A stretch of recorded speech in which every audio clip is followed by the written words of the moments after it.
Zo, dat is voorlopig de laatste keer. Ik heb genoeg platte wagens verzameld nu. Voor de toekomstige tanktrain.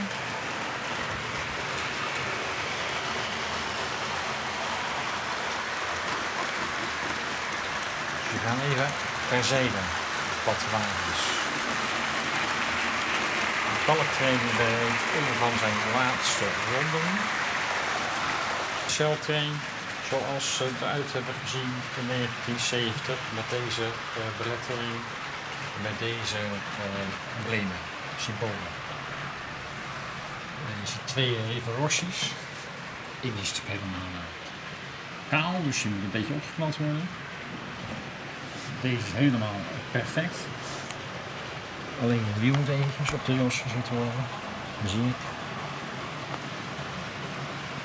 Met originele verpakking, dacht ik zelf ook. Deze Exoot kan ik niet 1, 2, 5 thuis brengen. Lima. Merkling. Lima. Merkling, dat is gelijkstroommiddel natuurlijk. Vleesman blik. Vleesman tinplate. Vleesman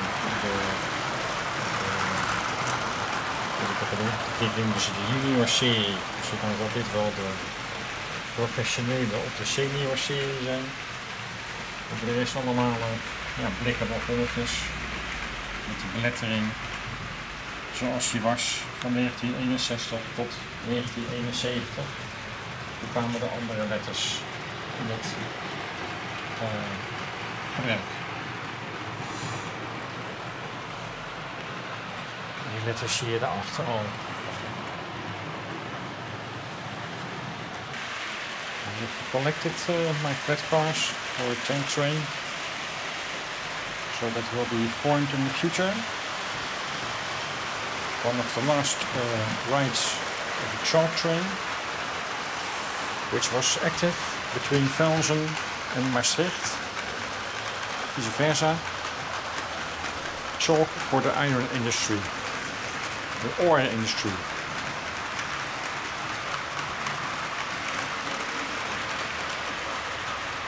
Will be sold all.